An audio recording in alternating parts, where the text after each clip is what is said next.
ये जो इफेक्ट आप देख रहे हैं बेटा, ये आपके एनसीईआरटी बुक में है ही नहीं। ये टॉपिक आपका एनसीईआरटी बुक में नहीं मिलेगा। इस चैप्टर में बेटा दो ऐसा टॉपिक है जो आउट ऑफ सिलेबस से पूछा गया है। जॉन टेलर इफेक्ट से 2 बार क्वेश्चन पूछ चुका है, 2 बार, एक बार नहीं, 2 बार क्वेश्चन आ चुका है। चलो देखते हैं जॉन टेलर इफेक्ट क्या होता है।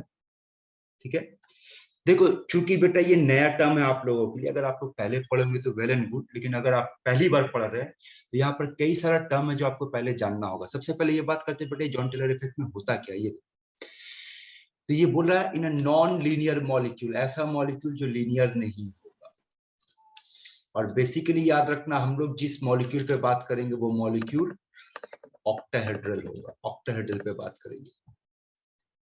तो क्या कहता है कि in a non linear molecule if degenerate orbital are asymmetrically occupied, ये बेटा आपका कीवर्ड है, ये है खेल यहाँ पर, मेन इसको आपको समझना है कि एसिमेट्रिकली ऑक्युपाइड। तो अगर डीजेनरेट ऑर्बिटल एसिमेट्रिकली ऑक्युपाइड होगा तो एक डिस्टॉर्शन आ जाएगा वहां पर, टू रिमूव द डीजेनरेसी। बस ये थ्योरम है। अब इसका क्या मतलब होता है बेटा, ये टॉपिक खत्म होते तो आपको समझ में आ जाएगा क्या बोलना चाह रहा है। तो चलो पहले एक एक टर्म को समझते हैं। यहाँ पर सबसे पहले बात करते हैं एसिमेट्रिकली ऑक्युपाइड क्या होता है, फिर बात करेंगे उसकी वजह से डिस्टॉर्शन क्या होता है, और फिर बात करेंगे डिस्टॉर्शन की वजह से डीजेनरेसी कैसे यहाँ से रिमूव होता है। इसी स्टेटमेंट को देखो एक और तरीके से भी लिखा जाता है।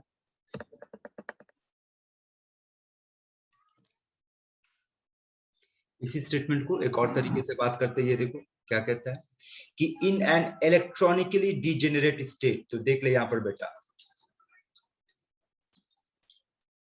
ये वर्ड और ये वर्ड दोनों सेम है, इन दोनों का मतलब सेम निकलेगा। तो in an electronically degenerate state, फिर से देखो वही बात बोल रहा है कि नॉन लीनियर मॉलिक्यूल, जो नॉन लीनियर मॉलिक्यूल होगा वो डिस्टॉर्शन में चला जाएगा, to remove the degeneracy by lowering the symmetry and lowering the energy. ये सारे टर्म का मतलब समझेंगे बेटा। तो सबसे पहले ये स्टेटमेंट याद कर लो, ये फंडामेंटल है कि जॉन टेलर इफेक्ट क्या बोलता है बेटा, एक बार सिंपल लैंग्वेज में समझो। जॉन टेलर इफेक्ट ये बोलता है कि non linear molecule, basically non linear molecule का मतलब क्या बताया बेटा, हम लोग तो 2 ही तरह का मॉलिक्यूल पे बातचीत की, एक टेट्राहेड्रल मॉलिक्यूल पे बात किया और एक ऑक्टाहेड्रल, और एक स्क्वायर प्लेनर पे बात की। तो जो लीनियर नहीं है, ये तीनों में से कोई भी लीनियर नहीं है, पर हमारा फोकस ऑक्टाहेड्रल पे होगा। तो जो लीनियर नहीं है बेटा, उस मॉलिक्यूल में अगर इलेक्ट्रॉन एसिमेट्रिकली डिस्ट्रीब्यूटेड होगा, यानी कि इलेक्ट्रॉनिकली डिजेनरेट स्टेट होगा, तो ऐसे मामले में देखा गया है इस मॉलिक्यूल में डिस्टॉर्शन आएगा, चेंजेस आएगा, जिसके वजह से उसका सिमेट्री डिक्रीज करेगा और एनर्जी भी डिक्रीज करेगा। ये हो गया आपका सिंपलेस्ट लैंग्वेज में मतलब। अब चलो इसका एक एक टर्म को समझते हैं।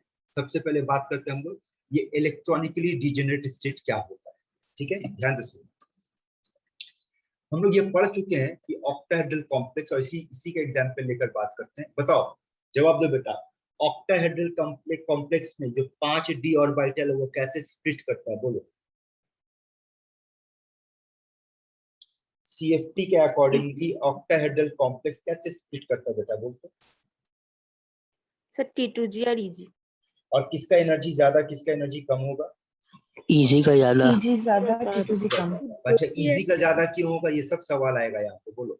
इजी का रिपल्शन ज्यादा फील करता है। हाँ, रिपल्शन ज्यादा फील करता है। अगर यही क्वेश्चन डाल दिया जाए कि इजी रिपल्शन ज्यादा क्यों फील करता है, तो क्या जवाब दोगे? आप बताओगे कि इजी का जो इलेक्ट्रॉन है वो कहाँ लोकेटेड है, वो एक्सिस, कॉर्नर ऑफ ऑक्टाहेड्रल ना। याद करो कैसे पढ़े थे हम लोग। ये रहा मेटल, ये रहा ऑक्टाहेड्रल कॉम्प्लेक्स, तो ऑक्टाहेड्रल कॉम्प्लेक्स के कॉर्नर पे प्रेजेंट होता है लिगेंड, और जो ईजी ऑर्बिटल होता है, ईजी ऑर्बिटल में कौन कौन सा ऑर्बिटल पाया जाता है? एक पाया जाता है बेटा dx² - y², जो कि इस तरीके से पाया जाएगा। तो देखो यहाँ ये रिपल्शन फील कर रहा है, डायरेक्ट लिगेंड के साथ इंटरेक्शन हो रहा है इसका, और एक dz² होगा जो कि ये होगा। यही हम लोग पढ़े थे पिछले क्लास में, याद है यहाँ तक? तो दो हिस्से में टूट जाएगा बेटा, सबसे ज्यादा रिपल्शन फील करेगा Eg और कम करेगा T2G। अब ध्यान से देखो, इलेक्ट्रॉनिकली डिजेनरेट स्टेट का मतलब मतलब क्या होता है पहले वो समझो। अगर आपके पास, चलो एसएफएल पे बात करते हैं, एसएफएल पे अगर आपके पास एक इलेक्ट्रॉन है तो बोल एक इलेक्ट्रॉन ऐसे फिलअप हो सकता है यस सर। या फिर ऐसे फिलअप हो सकता है? जवाब दो। Yes sir. या एक इलेक्ट्रॉन को आप यहाँ कहाँ रख सकते हो? यहाँ पे रख सकते हो। Yes sir. यानी एक इलेक्ट्रॉन को रखने के लिए बेटा आपके पास कितना सारा पॉसिबिलिटीज है यहाँ पे? 3। 3। तो याद रखना, अगर आपके पास इलेक्ट्रॉन फिल करने के लिए एक से ज्यादा पॉसिबिलिटीज है तब आप उसको नाम दोगे, बोलो समझ में आ रहा है? Chemically degenerate. हाँ। Yes sir. तो चलिए बेटा थोड़ा सा इस पर प्रैक्टिस करते हैं और एक एक करके कंडीशन देते जा रहे हैं। बेटा आप बताओगे कि कौन से मामले में इलेक्ट्रॉनिकली डिजेनरेट स्टेट पाया जाएगा। तो बोलो D1 में पाया जाएगा। सोचो Yes, sir. D2 दो Yes, इलेक्ट्रॉन, sir. तो बोल दो इलेक्ट्रॉन को यहाँ पर रखने का पॉसिबिलिटीज कहाँ कहाँ रख सकते हैं?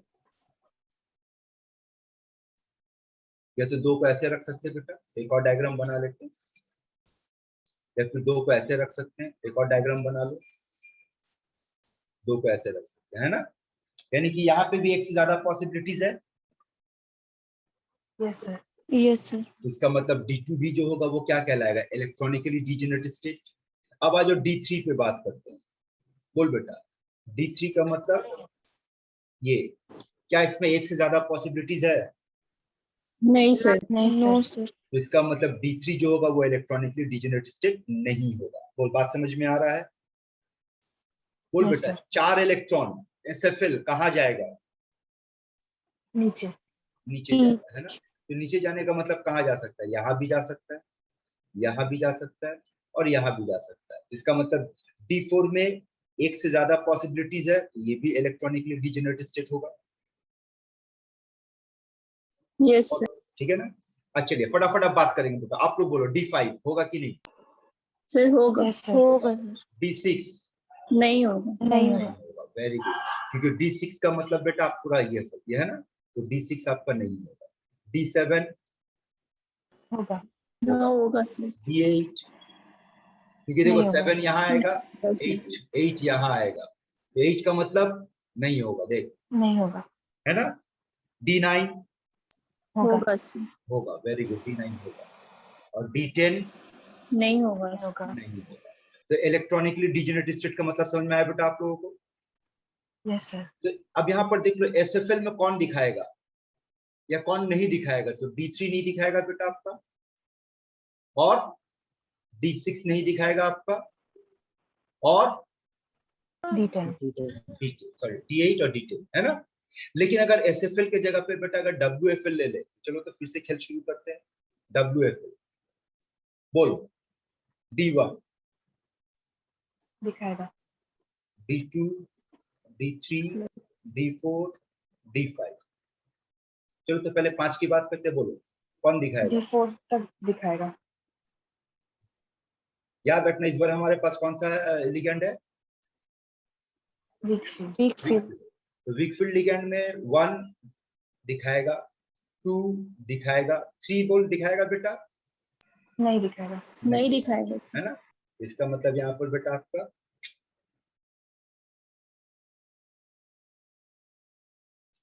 ये दिखाएगा, ये दिखाएगा, ये नहीं दिखाएगा। बोल D4 कहाँ जाएगा इलेक्ट्रॉन? ऊपर। ऊपर चला जाएगा, तो बोल दिखाएगा। Yes sir. Yes, sir. D5 नहीं दिखाएगा। नहीं नो दिखाएगा। सर। Very good. D6 देखो 5 इलेक्ट्रॉन हम भर चुके दिखाएगा। हैं, 1 2, यस सर। हाँ दिखाएगा, है ना? D7 Yes, sir. Yes sir. दिखाएगा, D8 नहीं सर। नहीं सर। नहीं दिखाएगा, D9 यस सर। और D10। नो नहीं सर। सर। क्लियर है यहाँ तक? Yes, sir. तो अब अगर आप WFL और SFL को कंपेयर करोगे तो WFL और SFL में D3 हर हाल में दिखाएगा, चाहे वो WFL हो या SFL हो, चेक करो, है ना? और कौन दिखाएगा बेटा?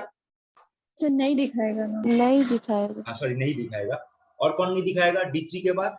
8। दोनों D5. में D8, है ना? D8. और ये D10 D10 क्लियर है? कंपैरिजन समझ में आया? यस तो अभी बेटा आपको एक वर्ड का मतलब समझाया, सिर्फ क्या समझाया, इसका मतलब क्या होता है, एक बार फिर से देख लो तो बेटा आपको।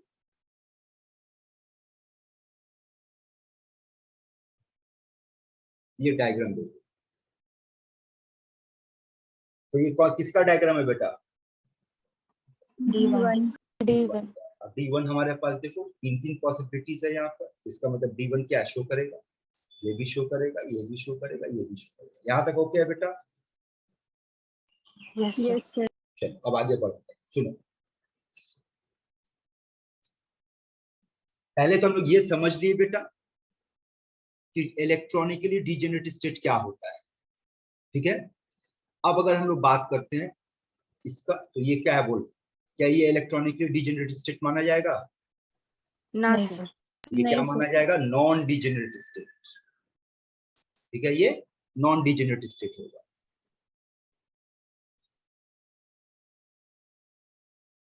एक ही बात है। अब यहाँ ये लाइन को पढ़ो, अब देखो यहाँ पर बहुत कुछ तुमको समझना और जानना है। ऑक्टाहेड्रल के मामले में मान लेते हैं हम लोग D9, और D9 जो है बेटा वो दोनों में ही दिखाएगा, अभी अभी हम लोग पढ़े WFL में भी दिखाएगा और SFL में भी दिखाएगा। अब बताओ तो D9 जो इलेक्ट्रॉन है वो कहाँ एंटर कर रहा है, बता सकते हो आप लोग? आप बोलेगा सर EG में एंटर कर रहा है यस सर ना। D9 कहाँ एंटर करेगा बेटा? EG में। और EG में कहाँ एंटर करेगा? आइदर DZ स्क्वायर में एंटर करेगा या DX square minus Y square में एंटर करेगा। इन दोनों में जहां भी एंटर करेगा, सवाल का जवाब देना बेटा, यही पे कंसेप्ट है, बोलो। चाहे DZ स्क्वायर में एंटर करता हो इलेक्ट्रॉन या DX square minus Y square में, बोलो, एंटर करने की वजह से repulsion between ligand and electron बोल बढ़ेगा या घटेगा? बढ़ेगा बढ़ेगा। उसके वजह से क्या होगा?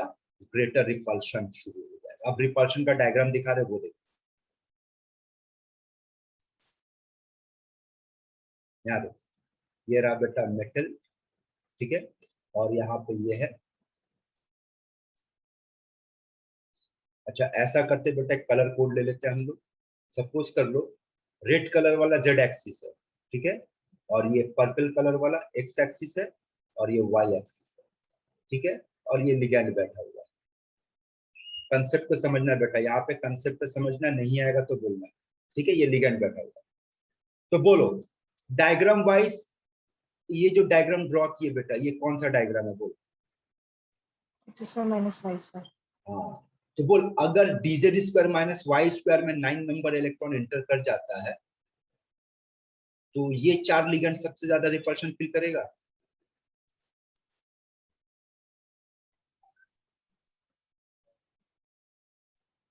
जवाब दो बेटा लोग।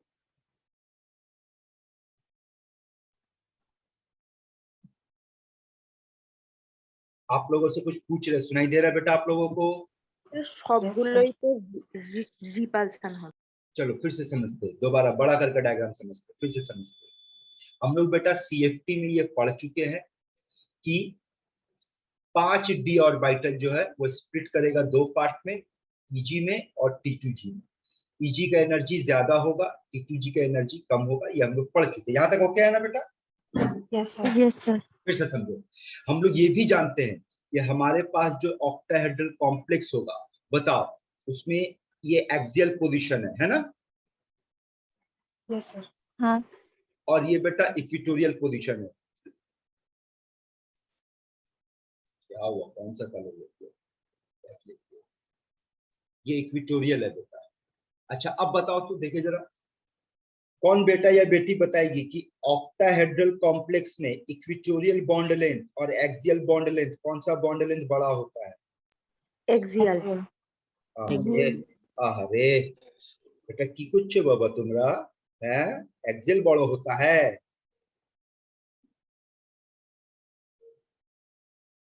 बताओ तो ये कौन सा ज्योमेट्री हम लिख रहे हैं? ये कौन सा ज्योमेट्री है? TBP TBP। TBP में कौन सा बॉन्ड लेंथ बड़ा होता है, एक्सियल यस सर ना equatorial? Sir axial sir axial. अच्छा इस ज्योमेट्री का नाम बताओ तो बेटा। टेट्राहेड्रल टेट्राहेड्रल टेट्राहेड्रल में कौन सा बड़ा होगा बोलो, हम नंबर दे दे रहे সেম হবে তো সবগুলোই তো একই সেম হবে बेटा आप लोगों को हम केमिकल बॉन्डिंग में यही पढ़ा है कि only in this case axis will be greater and axial will be smaller, बाकी सब में सेम होता है बेटा, चाहे कोई भी ज्योमेट्री ले। तो ऑक्टाहेड्रल में फिर से जवाब दो, बोलो आंसर क्या आएगा, एक्सियल इक्वेटोरियल कौन बड़ा बेटा, तो सेम सब सेम है। हाँ समझना, सब सेम है, ठीक है। अब चलो मान लो सब यहाँ पे लिगेंड बैठा हुआ है, व्हाइट कलर वाला कौन सा ऑर्बिटल है बेटा, x square minus y square. ठीक है। अब D9 की बात कर रहे हैं, फॉलो करना।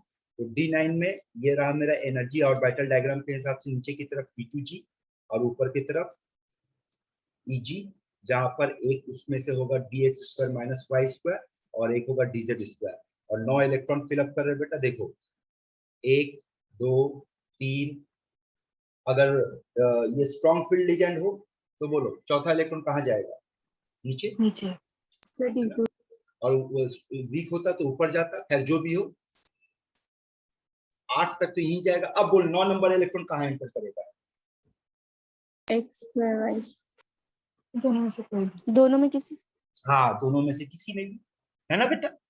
चलो मान लो कि इलेक्ट्रॉन एंटर कर रहा, देख दो कंडीशन पे बात करेंगे, ध्यान से सुनना समझना बेटा। मान लो इलेक्ट्रॉन एंटर कहाँ कर रहा है, dx square minus y square में एंटर कर रहा है, ठीक है यहाँ तक। Yes sir. तो बोल बेटा, अब मेरे को जवाब देना कि ये वाला बेटा ऑर्बिटल कौन सा ऑर्बिटल है, dz स्क्वायर। dz स्क्वायर, है ना। और ये वाला ऑर्बिटल बेटा बताना तो अब कौन सा है, बोल बेटा। X square minus y square.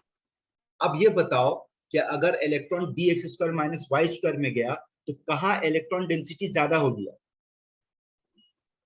X square minus y square. है ना, इसी में हो गया ना, इसमें इलेक्ट्रॉन डेंसिटी और बढ़ गया।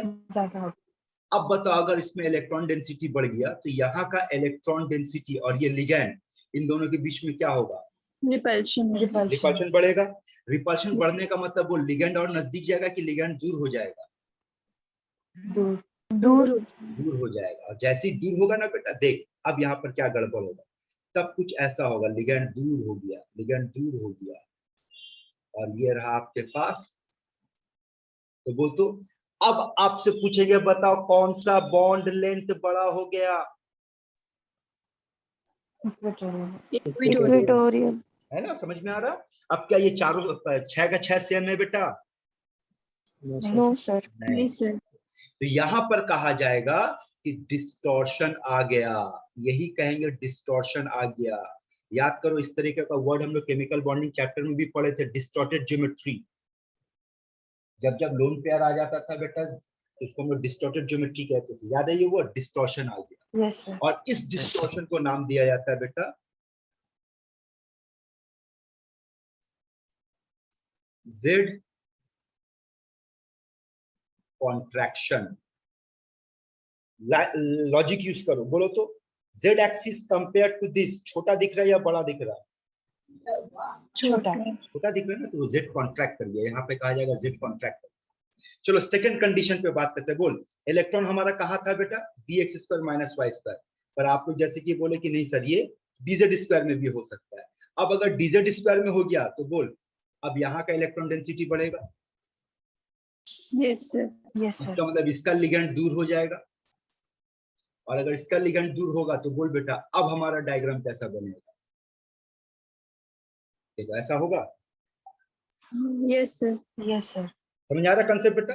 तो इसको आप क्या नाम से पुकारोगे, अब इसका नाम होगा जेड एलोंगेशन, और ये भी डिस्टॉर्टेड हो गया, अब इसका भी सबका सब बराबर नहीं। बोलो यहाँ तक का बात समझ में आया। Yes sir. तो क्या हम लोग अब स्टेटमेंट को थोड़ा सा कंपेयर करते और बातचीत करते हैं बेटा कि जॉन टेलर क्या बोला था। जॉन टेलर ये बोला था कि अगर इलेक्ट्रॉनिकली डीजेनरेट ऑर्बिटल होगा तो क्या हमारे पास D9 है, यस है, हम लोग पढ़ चुके हैं। तो ऐसे मामले में क्या बताया था, अ डिस्टॉर्शन विल ऑकर, तो दिख रहा है बेटा डिस्टॉर्शन हो रहा है यहाँ पर, हाँ सर। यस सर ठीक है। अब ऐसे मामले में क्या होगा बेटा, ये अपने आप को स्टेबलाइज करने का कोशिश करेगा। तो बोलिए स्टेबल कब होगा, जब ये बोलो, जब z को ये बड़ा करने का कोशिश करेगा तभी तो इसके बराबर आएगा, और यहाँ पर z को क्या करने का कोशिश करेगा, छोटा करने का छोटा। कोशिश करेगा।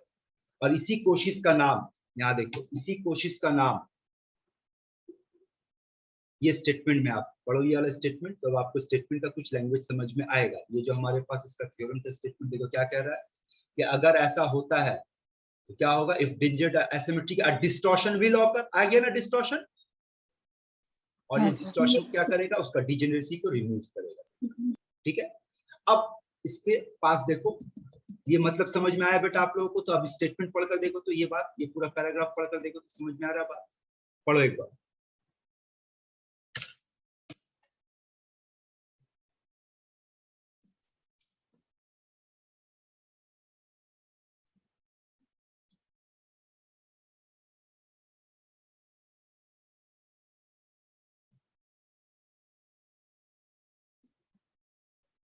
Yes sir. ठीक है बेटा, लोग आगे बढ़े। Yes sir.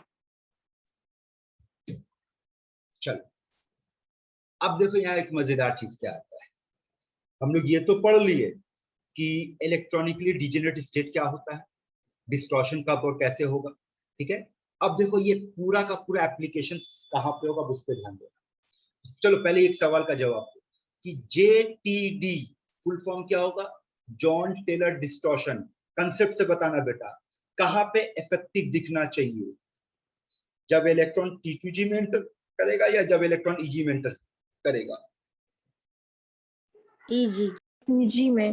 वेरी गुड बेटा, वेल डन, EG में एंटर करेगा। क्यों? क्योंकि EG में ही जा करके लिगेंड और इलेक्ट्रॉन के साथ डायरेक्ट रिपल्शन होगा। यही देखे थे ना बेटा अभी हम लोग?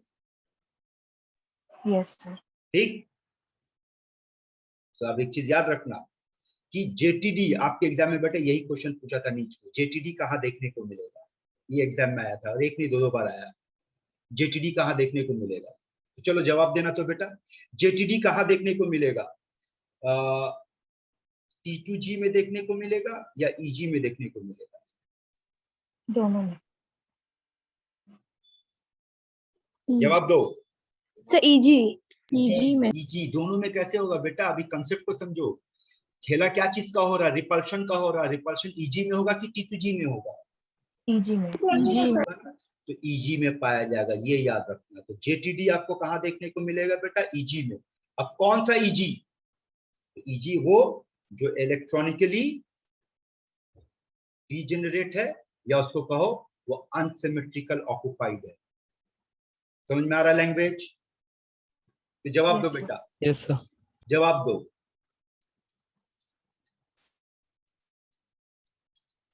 क्या ये लोग JTD दिखाएगा? जवाब दो। ना सर। नहीं दिखाएगा, है ना? क्यों? क्योंकि ये सिमेट्रिकली ऑक्युपाइड है। Yes sir. यही है ना, ये लोग नहीं दिखाएगा। ठीक है, अब चलो बात करते हैं, ये लाइन पढ़ो, पढ़ो इसको पूरा।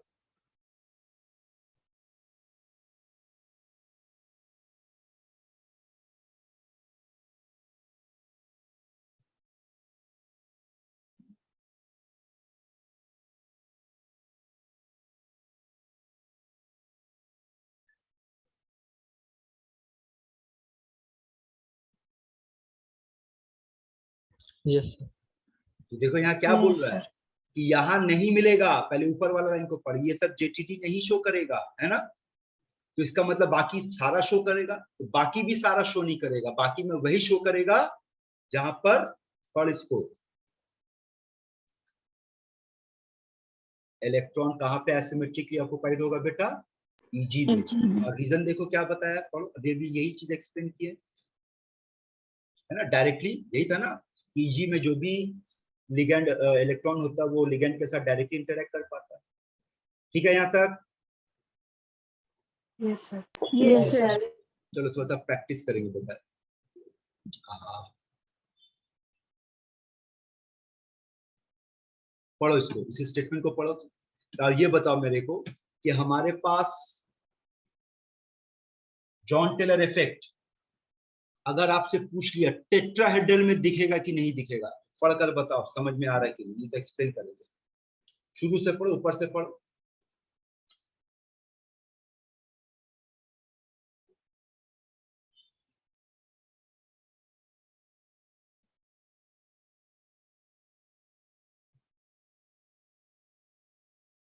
तो अगर आपसे पूछा जाए कि T2G में जॉन टेलर इफेक्ट कैसा है,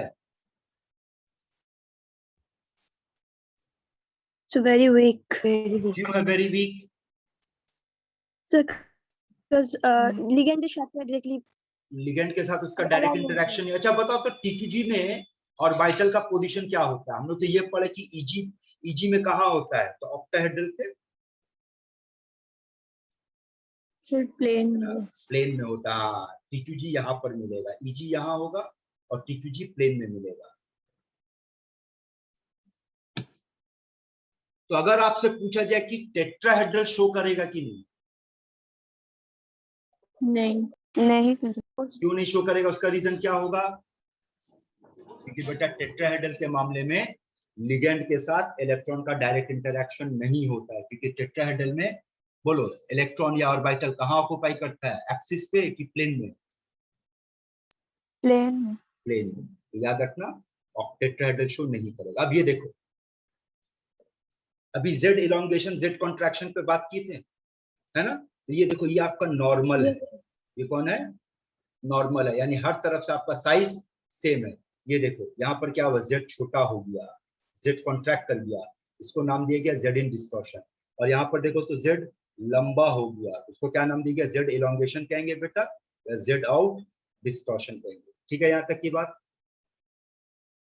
यस। अच्छा, अब इसमें एक और चीज समझो, देखो और थोड़ा सा डिटेल पे ले चल रहे बेटा। अभी तक इस पे क्वेश्चन नहीं आया, लेकिन इस पे एक अच्छा कंसेप्चुअल क्वेश्चन बन सकता है कि जब आपके पास जेटीडी काम नहीं कर रहा है तो इलेक्ट्रॉन इस तरीके से, देखो यही होगा ना,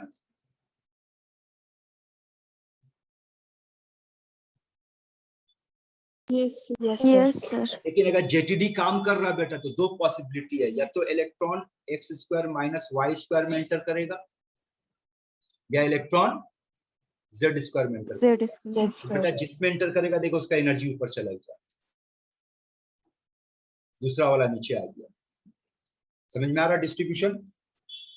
और एट द सेम टाइम जिस एक्सिस में हो रहा है वो प्लेन भी ऊपर चला गया, देख, और यहाँ ये प्लेन नीचे आ गया। तो जब जेड आउट डिस्टॉर्शन होगा तो इलेक्ट्रॉन का अरेंजमेंट इस तरीके से होगा, और जेड इन डिस्टॉर्शन होगा तो इलेक्ट्रॉन का अरेंजमेंट इस तरीके से होगा। और जब इनमें से कोई काम नहीं करेगा तो इलेक्ट्रॉन का डिस्ट्रीब्यूशन जो हम लोग CFT में पढ़े थे वो इस तरीके से होगा। देख ले बेटा, अगर कुछ पूछना तो बोल।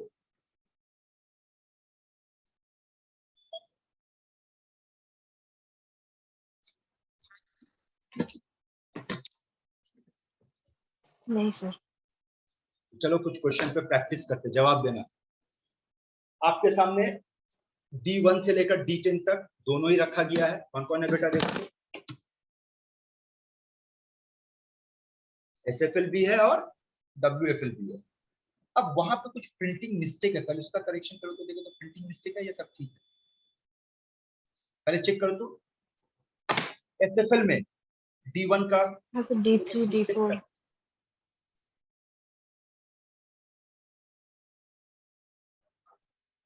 तो D3 D4 D5 सब गलत है। तो बोलो, चलो करेक्शन करते हैं यहाँ पे। बोलो, अगर स्ट्रॉन्ग फील्ड लिगेंड होगा तो पहला इलेक्ट्रॉन कहाँ जाएगा बेटा? T2G में। Yes sir. दूसरा दूसरा भी T2G में, तीसरा T2G में, चौथा भी T2G में, पांचवा भी T2G में, छठा में T2G। उसके बाद EG में एंटर करेगा, तो SFL का इलेक्ट्रॉनिक कन्फिगरेशन ठीक है। WFL में बोलो पहला कहाँ एंटर करेगा? यहाँ, दूसरा यहाँ, तो ये 0 होगा, तीसरा यहाँ, ये 0 होगा, ठीक है। चौथा बुल कहाँ एंटर करेगा? यहाँ, पांचवा ठीक है, ये छठा यहाँ एंटर करेगा, 7 नंबर यहाँ एंटर करेगा, 8 नंबर यहाँ एंटर करेगा, 9 नंबर यहाँ एंटर करेगा, और 10 नंबर ये। ठीक है, करेक्शन हो गया। चल बेटा फटाफट बताओ, तो एक एक करके बात करेंगे। कौन जेटीडी दिखाएगा, कौन जेटीडी नहीं दिखाएगा? चलो शुरू कर, बोलो। D1 strong field ligand, JTD दिखाएगा। नहीं दिखाएगा। वैसे ये अनसिमेट्रिक है, मतलब ये इलेक्ट्रॉनिकली डिजेनरेट है, यानी अनसिमेट्रिकल है या सिमेट्रिकल है? Unsymmetrical, unsymmetrical, symmetrical, unsymmetrical, unsymmetrical, symmetrical, unsymmetrical, symmetrical, unsymmetrical, symmetrical. याद है, ये पढ़े ना थोड़ी देर पहले, प्रैक्टिस कराए थे। Yes, sir. WFL में चलो आप लोग बताओ तो बोलो, ये अनसिमेट्रिकल, Symmetrical. अनसिमेट्रिकल, सिमेट्रिकल, ये अनसिमेट्रिकल, ये सिमेट्रिकल। Symmetrical. ये क्या था? अनसिमेट्रिकल, One था. है ना? Unsymmetrical, symmetrical, Symmetrical. Unsymmetrical, symmetrical, यही था ना? Yes, sir. लेकिन याद रखना कि अभी क्या कंसेप्ट पढ़े, क्या सिर्फ अनसिमेट्रिकल होने से जेटीडी दिखेगा? सर इजी होता है। नहीं इजी जी में होना होगा, अनसिमेट्रिकल के साथ ईजी होना होगा। EG. तो बोलो, ये नहीं दिखाएगा, नो भी ये नहीं भी नहीं दिखाएगा, दिखाएगा. ये भी नहीं दिखाएगा, ये भी नहीं दिखाएगा। ये तो सिमेट्रिकल है। यहाँ सिमेट्रिकल है, वहां डबल क्रॉस दिखा रहे, वह हर हाल में नहीं दिखाएगा। लेकिन यहाँ पे सिंगल क्रॉस है, बोल तो वहां पे जेटीडी एक्चुअली में वीक होगा ना? हाँ क्या सर बोला? T2 T2 वहां पे बहुत वीक होता है, इसलिए वो कंसिडरेबल नहीं होता। बोल D7 दिखाएगा। दिखाएगा. ये नहीं दिखाएगा, ये दिखाएगा, ये नहीं दिखाएगा, है ना?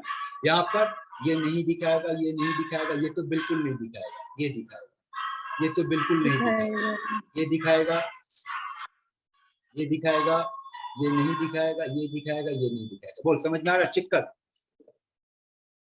Yes, sir. तो आपको जेटीडी अगर देखना है कहाँ पे काम कर रहा नहीं कर रहा, कैसे चेक करेंगे बेटा? दो तरीके से चेक करेंगे। एक चेक करेंगे कि सिमेट्रिकल है या अनसिमेट्रिकल है, और दूसरा क्या चेक करेंगे कि वो T2G है या EG है। क्लियर है बेटा? लोग आगे बढ़े। Yes, sir. Yes, sir. चलो क्वेश्चन का आंसर दो। ये वाला क्वेश्चन तो हम लोग कर चुके थे ना, ये भी हो गया। ये क्वेश्चन यहाँ आ गया, छोड़ो, यहाँ पे क्वेश्चन नहीं। यहाँ तक अब हुआ बेटा, आगे बढ़े। Yes, sir. Yes, sir. अब देखो अगला हेडिंग क्या है बेटा? Trans effect. और ये भी जान लो बेटा कि ट्रांस इफेक्ट जो होता है ये भी आपके सिलेबस में नहीं है। ये देखो, ये सब डेफिनेशन है, पहले पढ़ लो क्या कहता है। The trans effect can be defined as the effect of ligand over rate of substitution of another लिखना। बेटा याद रखना, यहाँ पे सब्स्टिट्यूशन रिएक्शन का खेला आने वाला है। और सब्स्टिट्यूशन में क्या होता है बेटा? एक दूसरे को सब्स्टिट्यूट करता है, एक दूसरे को हटा देता है ना? Yes sir. तो यहाँ पर क्या बोल रहा है कि rate of substitution of another ligand position trans to it in square planar. तो पहली बात तो ये याद रखना बेटा कि ट्रांस इफेक्ट आपको सिर्फ स्क्वायर प्लेनर में देखने को मिलेगा और कहीं देखने को नहीं। और ये होता क्या है, चलो देखते हैं। इसके लिए बेटा ये डायग्राम देखो। अब यहाँ पर देखो, इसी से आपके पास नीट में क्वेश्चन पूछा था, यहीं से क्वेश्चन नीट में पूछा था। और नीट में बेटा ये ऑर्डर पूछा था। ये जो ऑर्डर आप देख रहे हैं बेटा, ये ऑर्डर इतना बड़ा ऑर्डर नहीं था, चार ही था ये ऑर्डर, जिसको आपको याद करना है। अब इस ऑर्डर का एप्लीकेशन क्या है, कैसे इस्तेमाल करना, उसको समझने के लिए दो पे ध्यान दो, NH3 पे और Cl पे।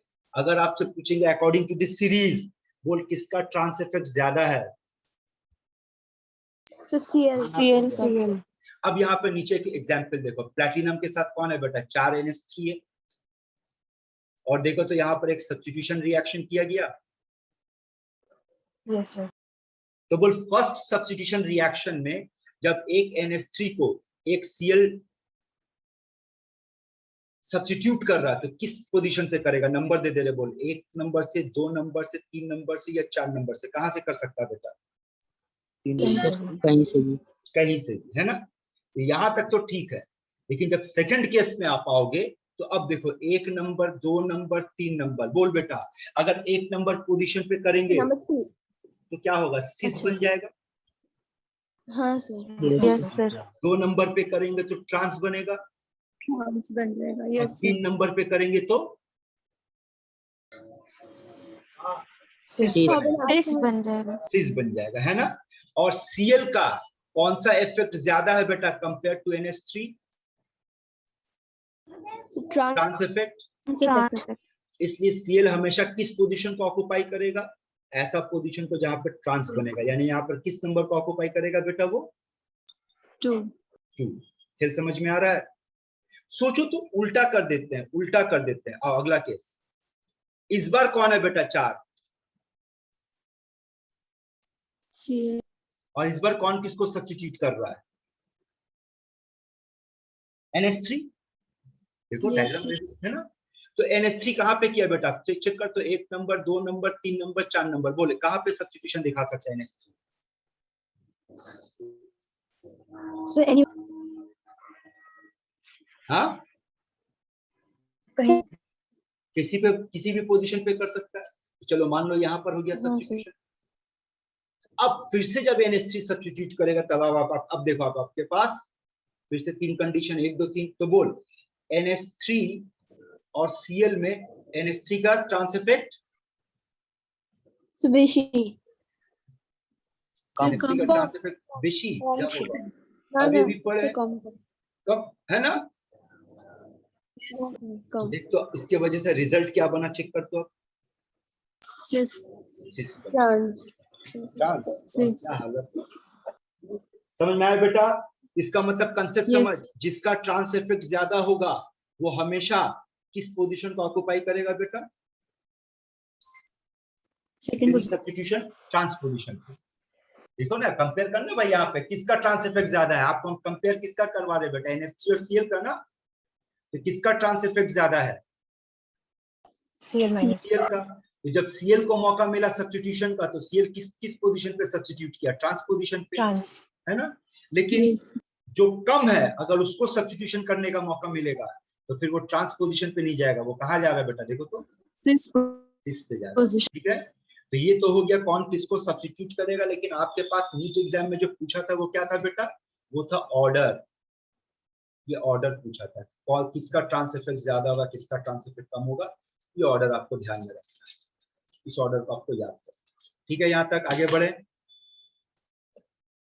yes sir अगला टॉपिक देखो क्या है बेटा? Organometallic compounds.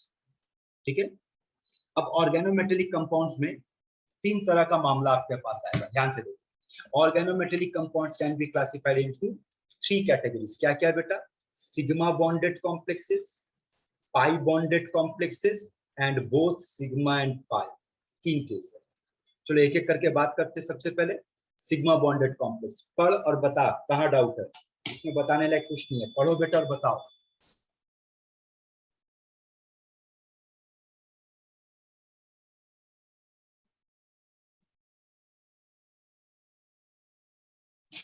yes sir Yes, sir. तो सुनो, कीवर्ड क्या है? सिग्मा बॉन्डेड कॉम्प्लेक्स में कौन सा बॉन्ड बनेगा बेटा?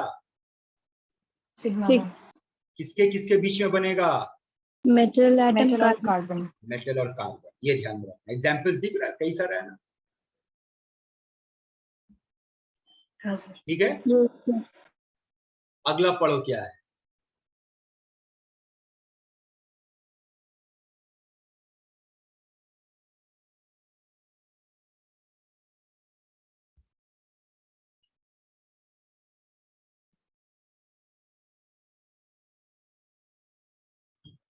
so पाई इलेक्ट्रॉन्स হবে हाँ, यानी मामला सिंपल है बेटा। देखो समझो बात को, कि अगर मेटल और कार्बन के बीच में बॉन्ड बना सिग्मा बॉन्ड तो सिग्मा बॉन्डेड। लेकिन अगर मेटल और कार्बन के बीच में पाई बॉन्ड बनेगा तो वो पाई बॉन्डेड कॉम्प्लेक्स होगा।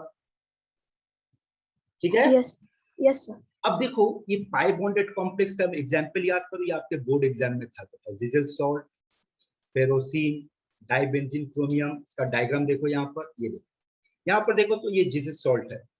यहाँ पर क्या हो रहा है? प्लैटिनम जो है कार्बन और कार्बन का पाई बॉन्ड के साथ बॉन्डिंग कर रहा है, चेक कर दो। हाँ सर और यहाँ पर हेप्टासिटी 2 होगा। याद करिए, लैंग्वेज भी सिखाए थे। हेप्टासिटी का मतलब क्या सिखाए थे? नंबर ऑफ कार्बन जिसके बीच में पाई बॉन्ड होगा। Yes, sir. अब यहाँ Yes, पर sir. देखो तो, यहाँ पर देखो तो ये पाई बॉन्ड आयरन के साथ बॉन्डिंग कर रहा है और ये पाई बॉन्ड आयरन के साथ बॉन्डिंग कर रहा है, तो ये पाई बॉन्डेड कॉम्प्लेक्स हो गया। यहाँ पर ये पाई बॉन्ड क्रोमियम के साथ और यहाँ का पाई बॉन्ड क्रोमियम के साथ बॉन्डिंग कर रहा है, सॉरी पाई, ये सब पाई बॉन्डेड कॉम्प्लेक्स हो रहा है। और इसका हेप्टासिटी कितना होगा? 6 होगा, इसका हेप्टासिटी 5 होगा।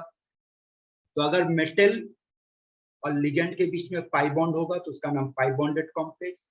मेटल और लिगेंड, एक्चुअली नॉट लिगेंड, यहाँ पे कार्बन की बात करेंगे since we are talking about organometallic carbon compound. तो अगर कार्बन होगा तो सिग्मा कहेंगे।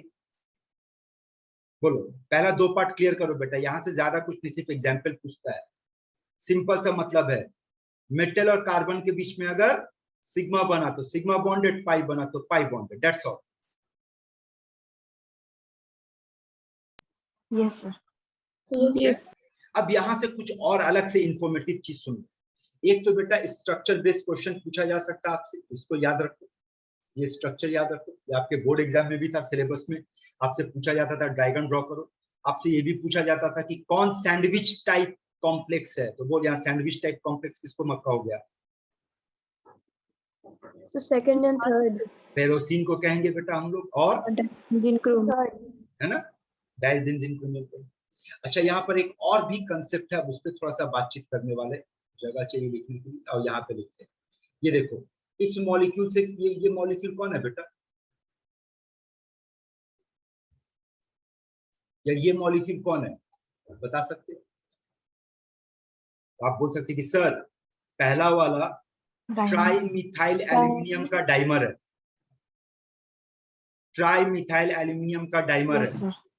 Yes. दूसरा वाला ट्राई इथाइल एल्यूमिनियम का डाइमर है, हाँ सर। ठीक है। अब सुनो, यहाँ पर कुछ डायग्राम बेस्ड क्वेश्चन रहेगा, वो सुनो।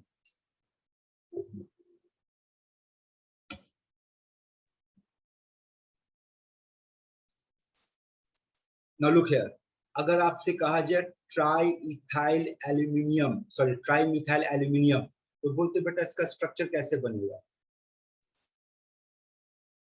ऐसे बनेगा। Yes, sir. यहाँ पर देखो तो मेटल और कार्बन के बीच में कौन सा बॉन्ड बना? Sigma. Sigma bond. Sigma. ये सिग्मा बॉन्डेड कॉम्प्लेक्स है, ठीक है यहाँ। लेकिन इसका डाइमर में एक मजेदार चीज आपको देखने को मिलेगा, वो देखो इसका डाइमर क्या हो जाएगा, Al2CH3 होल्ड 6, यही होगा। Yes, sir. अब इसका डायग्राम ड्रॉ कर रहे बेटा, ये देखो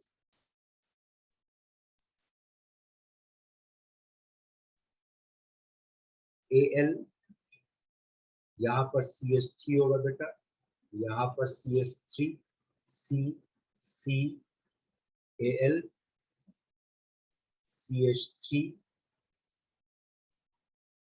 CH3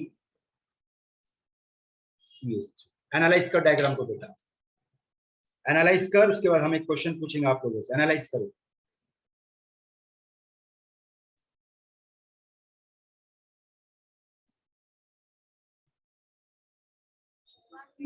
सब H कार्बन का 5 बॉन्ड कैसे होगा?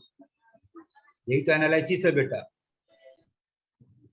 अब आप ध्यान दो, तो कुछ दिख रहा है ऐसा कि सर जहां पर डाइमराइजेशन हुआ है, बीच वाले कार्बन का 5-5 बॉन्ड दिख रहा है, ऊपर भी 5 बॉन्ड, नीचे भी 5 बॉन्ड, जबकि हम लोग जानते हैं कि कार्बन का 4 बॉन्ड से ज्यादा नहीं हो सकता है। हाँ सर। आ रहा है समझ में खेल? Yes sir. कैसे एक्सप्लेन करोगे यहाँ पे कि कार्बन का 5 बॉन्ड कैसे बन गया? बोलो।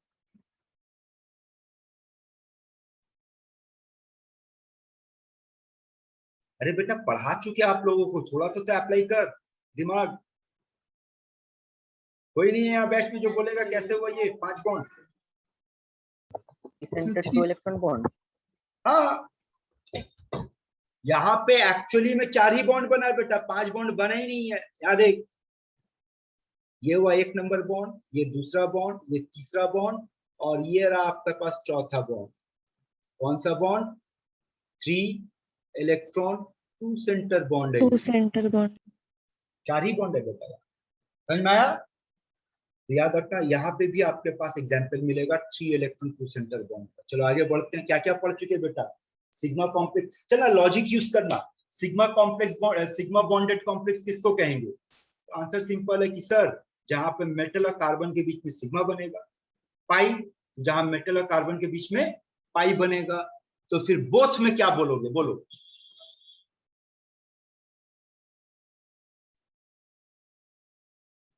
क्या बोलोगे? जहाँ पे पाई सिग्मा दोनों। जब पाई और सिग्मा दोनों बनेगा मेटल के बीच। और इस तरीके का जो मामला है जहां पाई और सिग्मा दोनों ही बनेगा, इस तरीके का मामला का एग्जाम्पल फिक्स्ड है। कौन है example? Benzene. Carbon monoxide. Metal carbonyl. तो याद रखना बोथ वाले का एग्जाम्पल फिक्स्ड है and that is So metal metal carbonyl. Carbonate. ठीक है, अब चलो इस मेटल कार्बोनिल का कंसेप्ट पे हम लोग बातचीत करने जा रहे हैं, ध्यान से सुनना। पहले एग्जांपल्स देख लो, ये सब का सब बोथ के कैटेगरी में आता है। ठीक है यहां तक? Yes sir. अब जो चीज बताने जा रहे हैं बेटा ध्यान से सुनियो। हाँ, अगला टर्म क्या है बेटा हमारे पास? Synergy effect. अब ये सिनर्जी के इफेक्ट को आपको समझना है। ये सिनर्जी के इफेक्ट क्या होता है? आपके एग्जाम में बेटा क्या क्वेश्चन पूछेगा, सुन लो। आपके एग्जाम में दो क्वेश्चन पूछेगा। एक आपसे पूछा जाएगा एग्जाम्पल्स, कौन सिग्मा बॉन्डेड है, कौन पाई बॉन्डेड है, कौन बोथ है, यहां तक तो ठीक है। और बोथ से बेटा एक सिनर्जी के इफेक्ट का कंसेप्ट आएगा। अब वो ध्यान से सुनना समझना, ठीक है? ये देखो, मान लो ये मेटल है,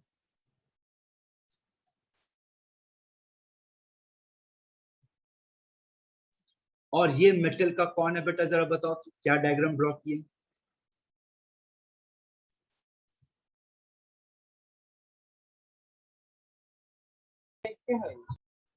अच्छा, अगर आपको हम कुछ ऐसा डायग्राम ड्रॉ करके दिखाएंगे तो आपसे पूछेंगे बेटा ये कौन है, तो क्या जवाब दोगे?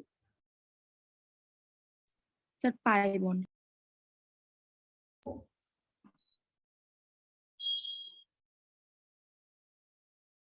बोलो।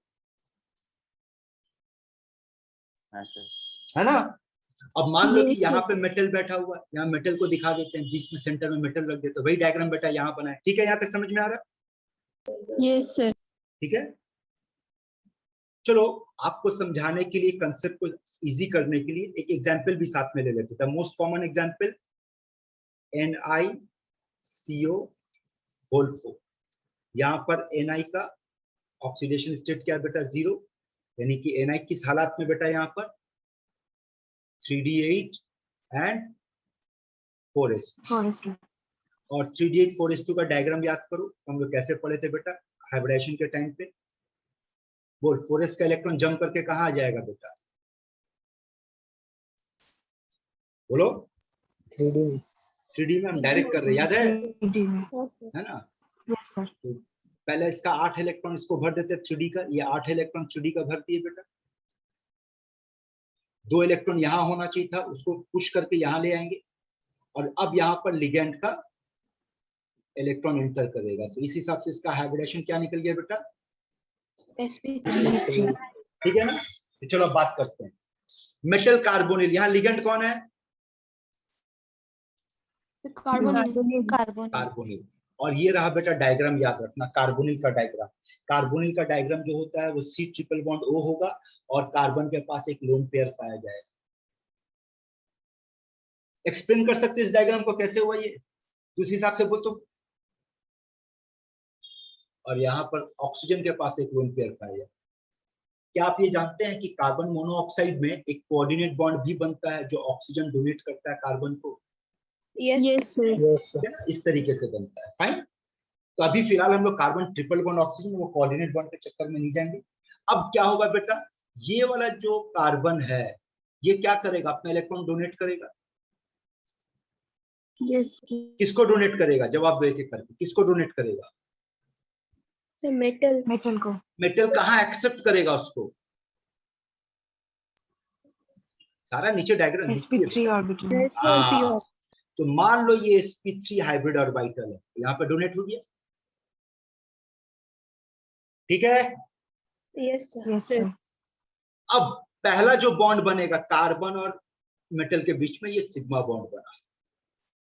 अब एट द सेम टाइम अब आगे सुनो क्या पाया गया है कि कार्बन का एंटी ऑर्बिटल खाली पड़ा हुआ है। पाई एंटी ऑर्बिटल खाली पड़ा हुआ बताया। और यहां पर देखो तो मेटल है ना, नीचे देखो मेटल का डी ऑर्बिटल इलेक्ट्रॉन से भरा पड़ा हुआ है। यहाँ पर इलेक्ट्रॉन पड़ा हुआ मेटल डी ऑर्बिटल में। यहाँ पर अब एक बैक बॉन्डिंग होगा, समझना कंसेप्ट को। पहला बॉन्डिंग हो चुका है। पहला बॉन्डिंग कब और कैसे हुआ? कार्बन अपना इलेक्ट्रॉन डोनेट किया मेटल को, और मेटल एक्सेप्ट करने के बाद मेटल अपना इलेक्ट्रॉन वापस से डोनेट कर रहा, किसको? कार्बन को। कहा? जवाब देते रहना, बोलो। एंटी ये बैक बॉन्डिंग बना। तो इसका मतलब पहला बॉन्ड सिग्मा बना, तो दूसरा बॉन्ड कौन सा बॉन्ड बनेगा बेटा? पाई। पाई। अब हम यहाँ पे कह सकते हैं, इस डायग्राम को ऐसे देखो तो फॉलो, अब सिंपल वे में देखो, ये रहा कार्बन ट्रिपल बॉन्ड ऑक्सीजन, पहला बॉन्ड सिग्मा बना, और उसके बाद फिर एक और बॉन्ड बना due to back bonding, pi bond. तो अब देखो तो मेटल के बीच में सिग्मा और पाई बोथ आ गया कि नहीं आया? Yes sir.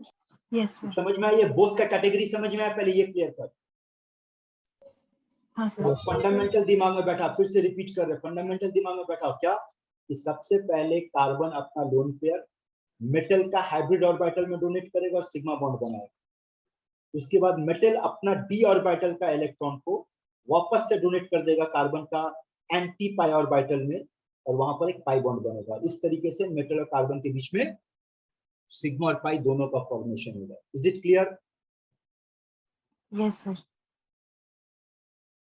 देख ले बेटा, अब इसका कंसेप्चुअल पार्ट में एंटर करने जा रहे हैं, कैसा क्वेश्चन आएगा, क्या पूछेगा, क्या होगा, उस पर बात करने जा रहे हैं। यहाँ तक ओके है? Yes sir. ठीक है, अब ये देखो, तो फाइनली इस डिस्कशन से हम लोग को ये पता चला कि मेटल और कार्बन के बीच में इस तरीके का मामला आएगा। ठीक है यहाँ तक? अच्छा, अब ये बताओ, due to back bonding metal और कार्बन का बॉन्ड स्ट्रेंथ क्या होगा, बोलो। So increase. बढ़ जाएगा। तो यहाँ बात करते हैं मेटल और कार्बन का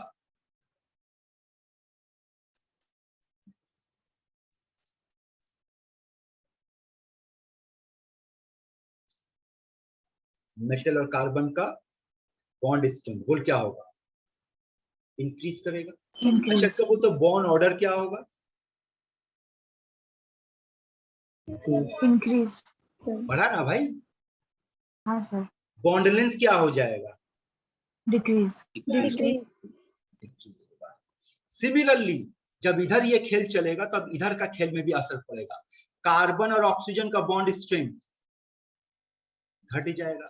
जब यहां मजबूती बढ़ेगा बेटा तो ये कमजोर पड़ जाएगा। इसका मतलब कार्बन ऑक्सीजन का बॉन्ड ऑर्डर घट जाएगा और बॉन्ड लेंथ बढ़ जाएगा। एग्जाम में ये क्वेश्चन आपसे पूछेगा, तो सुनो, जितना ज्यादा बैक बॉन्डिंग होगा,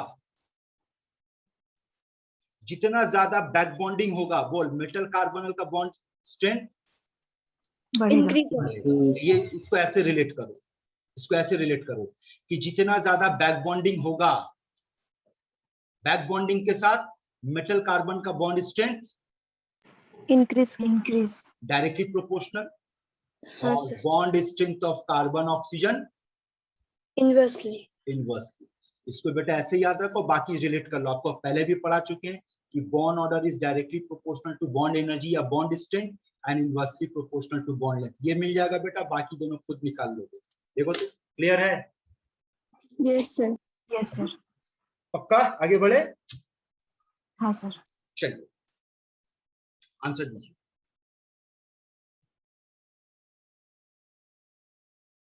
Sir A. Sir yes sir. हाँ ए है ना, ये तो देखने से समझ में आ रहा है, ए होगा। Sir B. Sir B. ठीक है, तो जैसे कि आपसे हम बोले थे कि बेटे कि ऑर्गेनोमेटेलिक कंपाउंड से दो तरह का क्वेश्चन आपसे पूछा जाएगा। एक तो आपसे पूछा जाएगा क्या, एग्जाम्पल, दूसरा क्या पूछेगा, सिनर्जिक इफेक्ट। ये जो अभी अभी हम लोग पूरा पढ़ाई किए बेटा, उसी का नाम सिनर्जिक इफेक्ट है। अब देखो क्वेश्चन क्या पूछा है कि सबसे ज्यादा CO बॉन्ड लेंथ कहाँ होगा। चल फिर से एक बार समझते बात को, बोल। जितना ज्यादा बैक बॉन्डिंग होगा मेटल कार्बनल का बॉन्ड स्ट्रेंथ उतना ज्यादा इतना ज्यादा होगा। इसका मतलब कार्बन ऑक्सीजन का बॉन्ड स्ट्रेंथ डिक्रीज करेगा, मतलब कार्बन ऑक्सीजन का बॉन्ड ऑर्डर डिक्रीज करेगा, मतलब कार्बन ऑक्सीजन का बॉन्ड लेंथ increase इंक्रीज करे। तो तो आपसे पूछा गया हाईएस्ट बॉन्ड लेंथ, कहाँ सीओ का बॉन्ड लेंथ ज्यादा होगा, तो आंसर होगा जहां बैक बॉन्डिंग ज्यादा होगा। पहले मिलाओ उसको। Yes sir. कंसेप्ट क्लियर है यहाँ तक? हाँ सर। अब ये बताओ बैक बॉन्डिंग में कौन किसको इलेक्ट्रॉन डोनेट करता है? कार्बन नहीं, मेटल कार्बन को। मेटल कार्बन को करता है ना? Yes sir. चलिए बातचीत करते हैं। बोल बेटा, ऑप्शन ए में मेटल का ऑक्सीडेशन नंबर बोलो, ऑप्शन बी में मेटल का ऑक्सीडेशन नंबर बोलो, और ऑप्शन सी में मेटल का ऑक्सीडेशन नंबर बोलो। So +1 0 +1 0. 0 -1 -1. यहाँ पे +1, यहाँ पे 0, और 0 यहाँ पे -1. अब तीन मेटल है तेरे पास, एक मेटल +1 है, एक मेटल 0 और एक मेटल -1 है। लॉजिक यूज करो, बोल किस मेटल के पास इलेक्ट्रॉन को डोनेट करने का, बैक बॉन्डिंग करने का टेंडेंसी ज्यादा दिख रहा है? So C. C. Why C बेटा? So the excess electron. Electron ज्यादा है। इसके पास नेगेटिव का मतलब इसके पास इलेक्ट्रॉन ज्यादा है, यही ज्यादा बैक बॉन्डिंग करेगा। इसका मतलब वैनेडियम का बैक बॉन्डिंग ज्यादा होगा, तो इसका मतलब वैनेडियम के मामले में कार्बन ऑक्सीजन का बॉन्ड लेंथ बेशी होगा। ज्यादा होगा। मान लो यही क्वेश्चन बोलता अरेंज करो, मान लो क्वेश्चन बोलता सीओ बॉन्ड लेंथ को अरेंज करो, तो बोल सबसे ज्यादा बॉन्ड लेंथ ऑप्शन सी होता। C then B then A. आगे कंसेप्ट क्लियर है? चेक कर बेटा लोग। हाँ सर। बेटा इस तरीके का क्वेश्चन सबसे ज्यादा पूछता है, और उसको लॉजिक का कंसेप्ट बता दिए, पकड़ करके आगे बढ़। अब आ जाओ इस चैप्टर के आखिरी हिस्से पे। कौन है बेटा? Importance of coordination compound.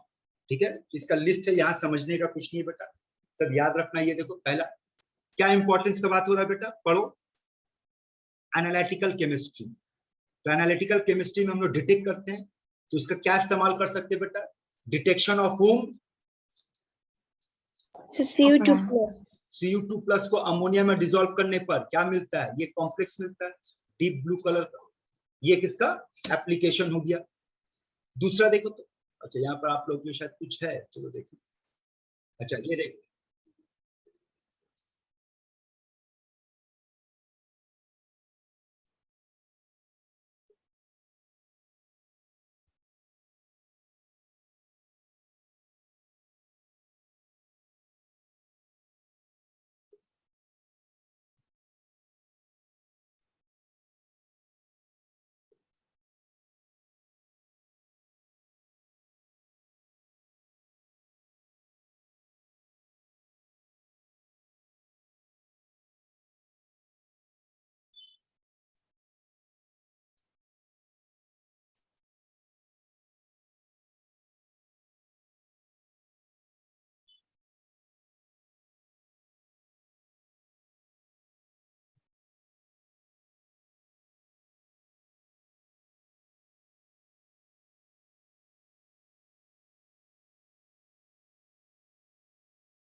दूसरा टेस्ट पढ़ो बेटा, किसका है?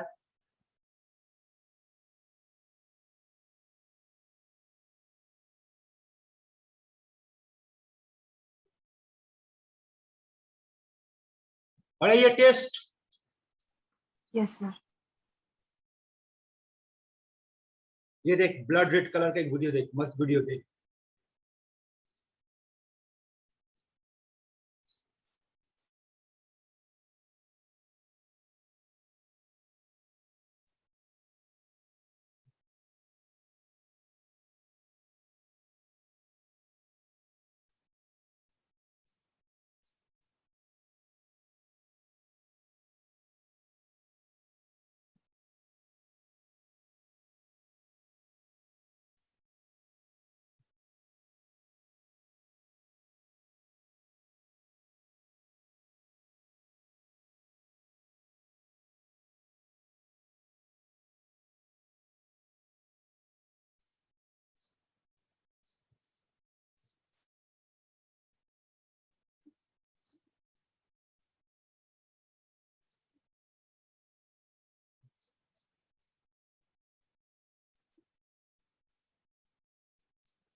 दिखा रहे, ब्लड रेड कलर दिख रहा है।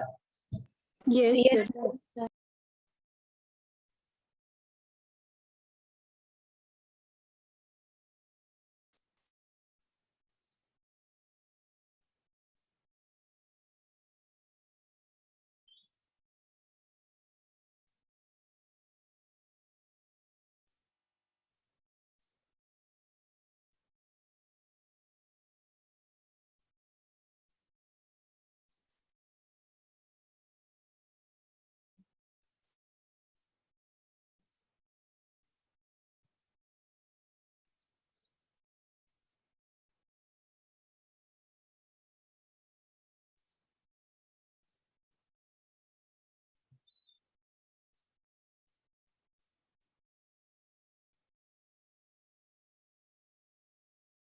फेक सुसाइड करने का आइडिया मिला। Yes, sir. Yes, Yes. sir. अच्छा वीडियो था। देखो बेटा वहां क्या दिखाया गया कि Fe3+ को अगर थायोसाइनेट के साथ आप कंबाइन करोगे तो रेड ब्लड कलर का सॉल्यूशन मिलेगा, जो कंफर्म करेगा किसका टेस्ट को, Fe3+ को। उसी तरीके से आप किसका टेस्ट है बेटा आपके पास, Na2+. और इसमें कौन सा कलर मिलेगा, Scarlet red. तो तीन Scarlet याद red. रखना बेटा। Cu2+ में कौन सा कलर मिल रहा है हम लोग को, डीप ब्लू कलर, यही है ना। Yes, sir. Fe3+ में कौन सा मिला बेटा, red blood colour, Red blood. और इसमें कौन सा कलर मिला आपको, स्कारलेट रेड। तो इसका भी वीडियो है, देख लो कैसा मिलता है।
मिला स्कारलेट रेड, Yes, sir.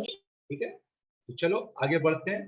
दूसरा, तो पहला था बेटा एनालिटिकल टेस्ट, दूसरा क्या है बेटा, मेटलर्जिकल ऑपरेशन। यहाँ पर क्या होता है बेटा, सिल्वर ओर को प्यूरिफाई करने के लिए इस्तेमाल किया जाता है। ये देख, सिल्वर का एक्सट्रैक्शन में सबसे पहले ये सिल्वर का ओर है, सोडियम साइनाइड के साथ देने पर ये कॉम्प्लेक्स का फॉर्मेशन होता है, और अगले स्टेप में इसी कॉम्प्लेक्स को अगर जिंक के साथ ट्रीट कर दिया जाए तो प्योर सिल्वर का एक्सट्रैक्शन किया जा सकता है। तो ये प्योर सिल्वर का एक्सट्रैक्शन पे होगा। तीसरा एप्लीकेशन, निकल का प्यूरिफिकेशन। ये देखो, ये इम्प्योर निकल है, कार्बन मोनोऑक्साइड के साथ हीट करो तो कॉम्प्लेक्स बना देगा, वापस हीट करो टूट कर देगा। अब जो टूट कर मिलेगा वो कैसा मिलेगा बेटा आपको, प्योर निकल मिलेगा। तो ये प्यूरिफिकेशन में इस्तेमाल हो गया। तीसरा एप्लीकेशन बेटा कहां पर है, फोटोग्राफी में। पहले का दौर में जब फोटो खींचने के लिए रोल आया करता था, देखें बेटा कभी ऐसा रोल, Yes, उसका sir. नेगेटिव Yes, होता था, sir. उस नेगेटिव को डेवलप करना पड़ता था। आज के दौर में तो डिजिटल हो गया बेटा, अब तो ये सब म्यूजियम का खेला हो गया। उस दौर में जो नेगेटिव रोल को डेवलप करने के लिए जो केमिकल रिएक्शन होता था बेटा, वो ये था, पढ़ो इसको आप।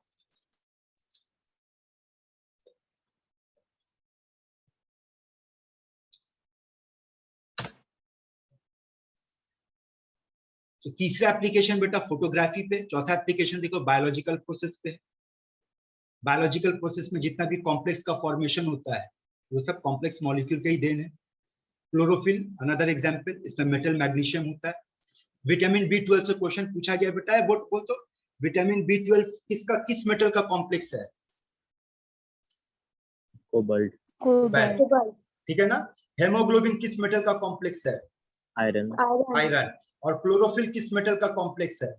magnesium, ये याद रखिए, ठीक है। तो ये सब एप्लीकेशन है मेडिसिन वगैरह में। EDTA ये देखो, इसका इस्तेमाल किस लिए किया जाता है? लेड पॉइजनिंग का ट्रीटमेंट में किया जाता है बेटा। और ये तो पिछले क्लास में शुरू में हम लोग बात कर दिए थे, याद है? सिस्प्लेटिन किस में इस्तेमाल होता है? so cancer, कैंसर में। ये सब एप्लीकेशन है बेटा, डायरेक्ट याद रखो। यहाँ पर ये चैप्टर बेटा आपका कंप्लीट हुआ। ये क्वेश्चन आ गया, आंसर दे बेटा।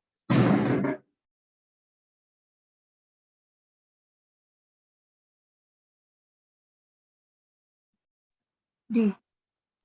Option B. Answer D. ये स्टेटमेंट गलत है, ठीक है। तो यहाँ पर बेटा ये आपका चैप्टर कंप्लीट हुआ। सर बोल बेटा। Sir colour in coordination compound भी था टॉपिक, से वो नहीं पढ़ेंगे हम लोग? वो बेटा डी और डी ब्लॉक में हम लोग पढ़ेंगे उसको। जी सर। अच्छा